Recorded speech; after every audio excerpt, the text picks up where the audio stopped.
Hello everyone, today we'll talk about the Philippine coins. But before we continue, please subscribe to my channel, Wasa TV3. Okay, let's continue. I have here two different kinds of coins. Later, I will show you the error of these two coins. Uh, this one is year 2013, 1 peso coin.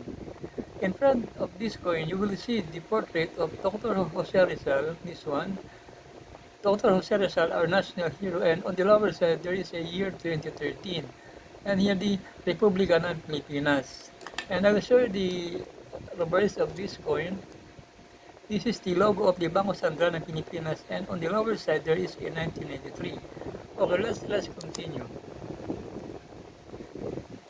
The 2013 Philippine 1 peso coin is part of the Bangko Sentral ng Pilipinas coin series featuring Dr. Jose Rizal at the obverse and the BSP seal on the reverse.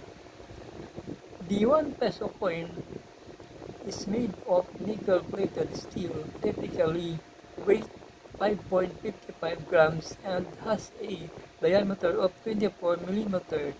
These coins are common with values in circulated condition generally limited to their face value.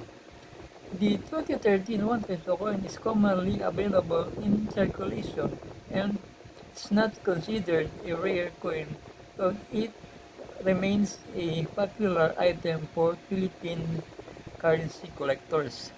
So guys, this is the 1 peso coin. As I said later, I will show you the error of this coin. So now let's talk about the 5 peso coin. This is the 5 peso coin. You will see here the portrait of Emilio Aguinaldo, and the lower side is also 2013 and Bangko Sentral ng Pilipinas. And this is the logo of the Bangko Sentral ng Pilipinas. So now let's talk about this.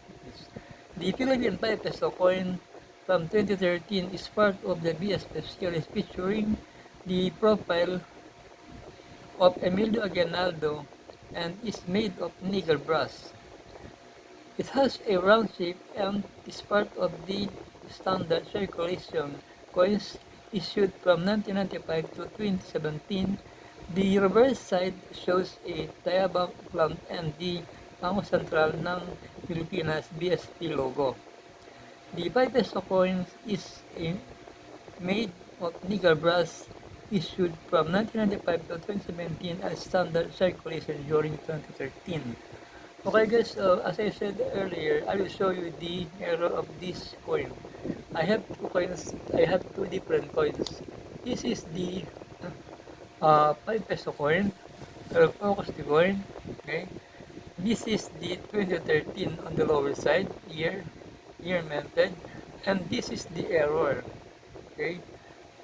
This is the error of this coin, year 2013. Now I'll show you the other coin, which is 1 peso coin.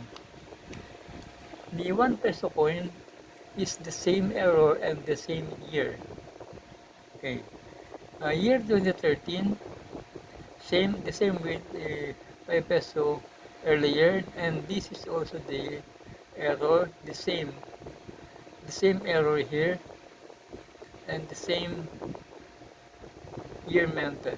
So guys, this is the two different coins but the same error. And 2013, this is the error, and this is the error, and also 2013. So guys, if you have records like this one, you are very lucky because the same year, the same error in two different coins. Anyway, before I end, please subscribe to my channel, Hosa TV3, and like my video. Thank you very much.